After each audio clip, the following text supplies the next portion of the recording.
नमस्कार, MPC बाबा ट्रिक्समध्ये आपल्या सर्वांचं स्वागत आहे.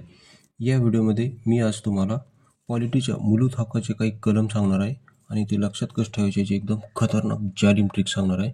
त्यामुळे व्हिडिओ शेवटपर्यंत बघा. मूलभूत हक्क भाग 3मध्ये येतात आणि भाग 3मध्ये 12 ते 35 दरम्यान कलम आहेत. मात्र मूलभूत हक्क हे 14 ते 32 दरम्यानच आहेत. हे पण इथे लक्षात ठेवा. आणि हे मूलभूत हक्क आपण कोणाकडून घेतले तर USA म्हणजे अमेरिकेकडून घेतलेले आहेत. तर बघा सुरू करू. कलम 12 काय आहे? राज्यसंस्थेची व्याख्या. बघा, राज्यसंस्थेची व्याख्यामध्ये यामध्ये ग्रामपंचायतपासून संसदेपर्यंत सर्व काही येतं.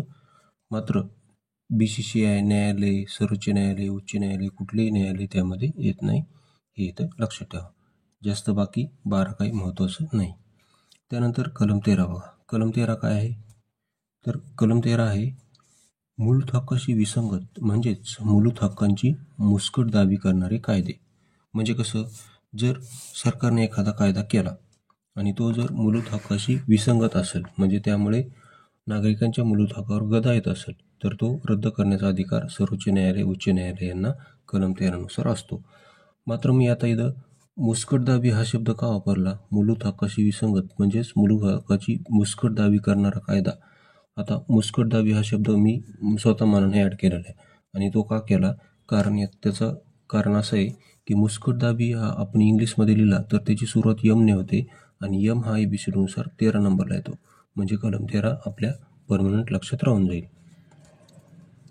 बघा, असे अल्फाबेट तुम्ही सर्व पाठ करून घ्या. A किती नंबरला येतो, B किती नंबरला, Z किती नंबरला. कारण हे आपल्याला या पॉलिटीच्या कलम लक्षात ठेवण्यासाठी ही अल्फाबेट खूप कामी येणार आहे समोर. त्यानंतर बघा कलम 14. कलम 14 काय आहे? कायद्यासमोर समानता. बघा, आता राज्यघटनेने कायद्यासमोर समानता ही सर्व नागरिकांनी दिलेली आहे. भारतीय, परकीय, तसेच गरीब, श्रीमंत सगळ्यांना दिलेली आहे. म्हणजे कायद्यासमोर सगळे कसे असतील? समान असतील. तर आता मी एक उदाहरण काय घेतलं मग, की एखादा आम आदमी असो किंवा एखादा डॉन असो. बघा, आम आदमी आणि डॉनचे मी इथं उदाहरण घेतलेले. बघा, एखादा A फॉर आम आदमी असो किंवा D फॉर एखादा डॉन असो, कायद्यासमोर सर्वजण कसे असतील? समान असतील. आता मी आम आदमी आणि डॉनच का घेतलं?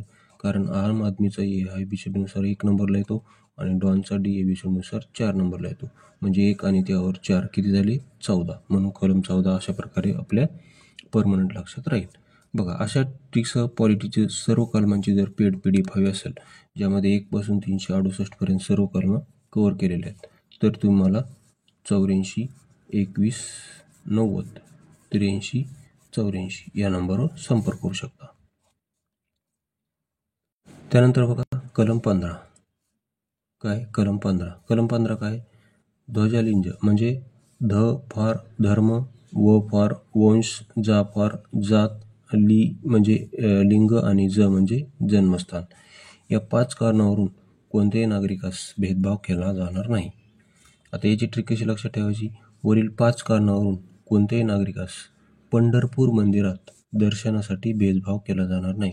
म्हणजे कशामुळे? जात म्हणजे एखाद्या व्यक्तीची जात कोणती दुसरी, हिंदू नाही समजा तो मुस्लिम आहे, किंवा त्याचे लिंग म्हणजे तो एखादा ट्रान्सजेंडर असेल, कुणी असेल, त्याचा धर्म वेगळा असेल, त्याची जात वेगळी असेल, काही असो, या कुठल्याही कारणामुळे त्याला पंढरपूर मंदिरात विठ्ठल रुक्मिणीच्या दर्शनासाठी भेदभाव केला जाणार नाही. आता मी पंढरपूर मंदिरच का घेतलं इथं? पंढरपूर मंदिरात दर्शनासाठी भेदभाव केला जाणार नाही असंच का घेतलं? कारण बघा 15 हे बघा, हे 15 आणि पंढरपूर. बघा, पंढरपूर आणि 15 दोन्ही शब्द सुरुवात ह्या प ने होते. प पंढरपूर, प म्हणजे पंढरपूर, प म्हणजे 15. दोन्ही शब्दांचा असा यमक जुळतो म्हणून मी पंढरपूर मंदिर येथे घेतलेलं आहे. बघा, ही अशी ट्रिक आहे.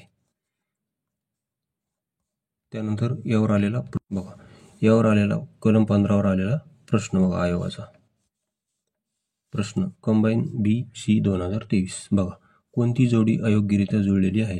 भेदभाव करण्यास मनाई, कलम 15. आताच पाहिलं आपण, ही तर जोडी बरोबर आहे. कुठं भेदभाव केला जाणार नाही? पंढरपूर मंदिरात म्हणजे 15. त्यानंतर संमेलनाचा हक्क हे आपण समोर पाहणार आहोत. त्यानंतर हे बरोबर आहे. त्यानंतर जीवित व संरक्षणाचा हक्क कलम 20 हे चुकीचं आहे. त्यानंतर घटनात्मक उपायांचा अधिकार 32 हे बरोबर आहे. म्हणजे इथे चुकीची जोडी कोणती आहे? क.